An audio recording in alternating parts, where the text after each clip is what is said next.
What if the reason you're not where you want to be has nothing to do with how hard you work and everything to do with how you spend your attention?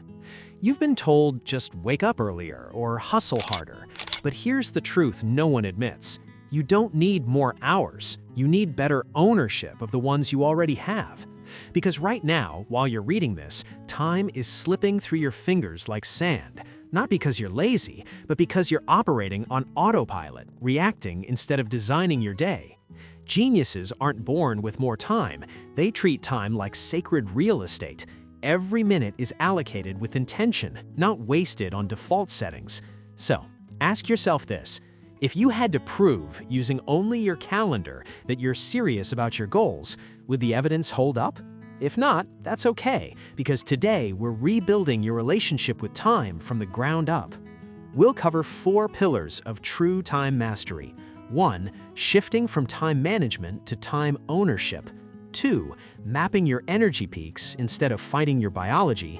3. Designing deep work blocks that actually produce results. 4. Ruthlessly eliminating time leaks disguised as normal habits. And none of this requires waking up at 4 a.m. or grinding 18-hour days. It just requires clarity, courage, and a few honest choices. Now, before we go deeper, welcome. Seriously, if you're here, it means you're tired of feeling busy but unproductive. You're ready to stop apologizing for your potential and start protecting your focus. That shift alone puts you ahead of 95% of people. And if you want more raw, no-fluff breakdowns like this on building focus, discipline, and real-world success, hit subscribe on the YouTube channel. Elevate your daily. We're not here to sell you dreams, we're here to give you the tools to build them. All right, let's master your 24 hours like a genius. Pillar 1. Time ownership. Stop managing, start designing. Most people manage time like they're herding cats, chasing tasks, putting out fires, hoping something gets done. But geniuses don't manage time, they own it. Ownership means you decide in advance what your day will look like, not let notifications, other people's urgency, or your own impulses decide for you. Think about it. Who controls your mornings? Your alarm or your phone? Who decides your afternoons? Your priorities or your inbox? Who owns your evenings, your goals, or Netflix's algorithm? If you're not designing your day, someone or something else is. Time ownership starts with one question every night. What must get done tomorrow for me to feel proud? Not what can I squeeze in, not what everyone expects, but what truly moves the needle on your health, relationships, income, or growth. Then, and this is critical, you schedule those things first, like appointments with your future self. No vague to-do lists, real calendar blocks. 9 to 10 a.m., deep work on client project. 6 to 6:30 p.m., walk and reflect. This isn't rigid, it's respectful. You're telling your future self, I've got you. I won't let distractions steal your time.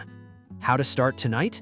Grab your calendar, block 90 minutes tomorrow for your single most important task, protected like a doctor's appointment. Then block 20 minutes for planning the next day. That's it. 2 blocks, but they signal a new identity. You are the architect of your time, not its victim. Pillar 2. Energy peaks. Work with your biology, not against it.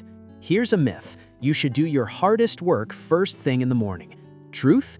Your peak energy time is personal. For some, it's 6 a.m. For others, it's 2 p.m. or even 9 p.m. Geniuses don't force themselves into someone else's rhythm. They map their natural energy cycles and align their work accordingly. Ask yourself, when do I feel most focused, creative, and clear-headed?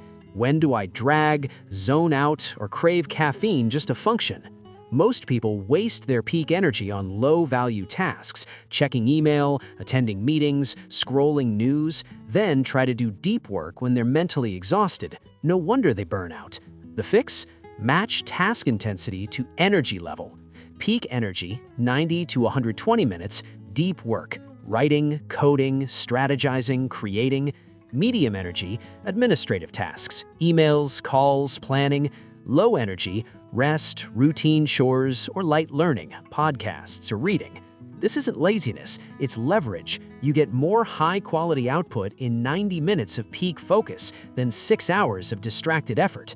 How to find your peak? For 3 days, track your energy hourly. Rate it 1 to 10. Look for patterns. When do you consistently hit 8 or plus? That's your golden window. Then, guard it fiercely. No meetings, no social media, just pure, uninterrupted creation. Remember, time is fixed. Energy is renewable, but only if you respect its rhythm. Pillar 3. Deep work blocks, where real results are born. Busy people stay busy. Geniuses produce. The difference? Deep work.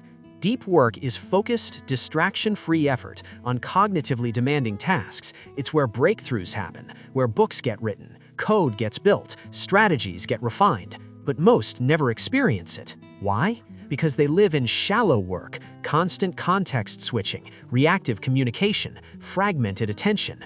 Shallow work feels productive, like I answered 50 emails, but it creates little lasting value.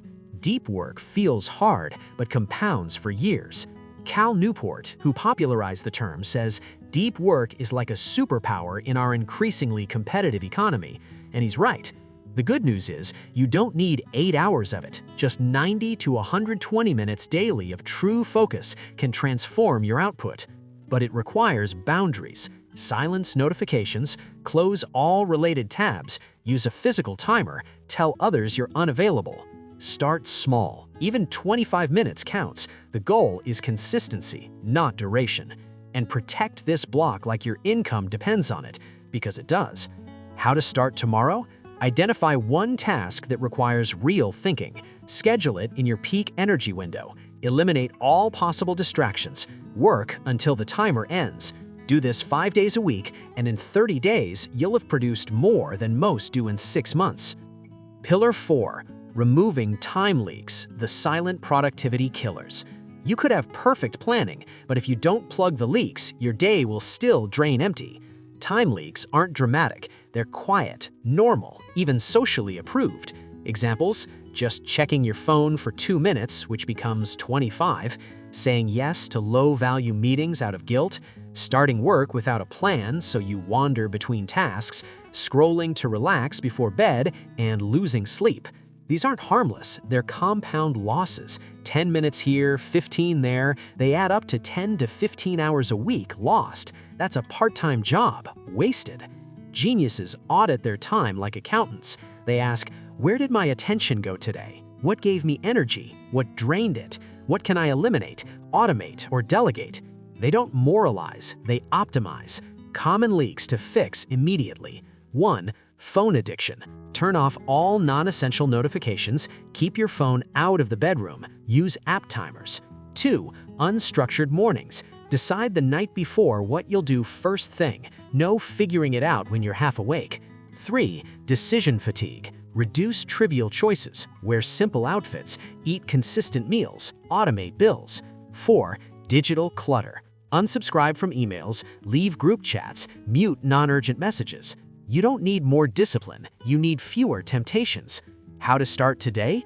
Pick one time leak you know is stealing from you. Commit to one tiny fix. Example, I'll charge my phone outside the bedroom, or I'll check email only at 11 a.m. and 4 p.m. Small changes consistently applied create massive freedom. Putting it all together. Mastering your 24 hours isn't about perfection, it's about intentionality. Own your time by designing your day in advance. Honor your energy by working with your biology, not against it. Protect deep work like it's your most valuable asset, because it is. And ruthlessly remove time leaks that silently sabotage your focus. This isn't about doing more, it's about doing what matters with full presence. Because at the end of your life, you won't wish you'd checked more emails or scrolled more reels. You'll wish you'd spent more time on what made you feel alive, useful, and proud. So, tonight, before you sleep, ask, what's one thing I can protect tomorrow to honor my time? Then do it. And if this resonated, if it felt less like advice and more like a mirror, do me a favor and hit subscribe on Elevate Your Daily. We're building a space for people who refuse to waste their one wild and precious life on autopilot. You're not here to be busy, you're here to build something that lasts. Now go design your day like the genius you are.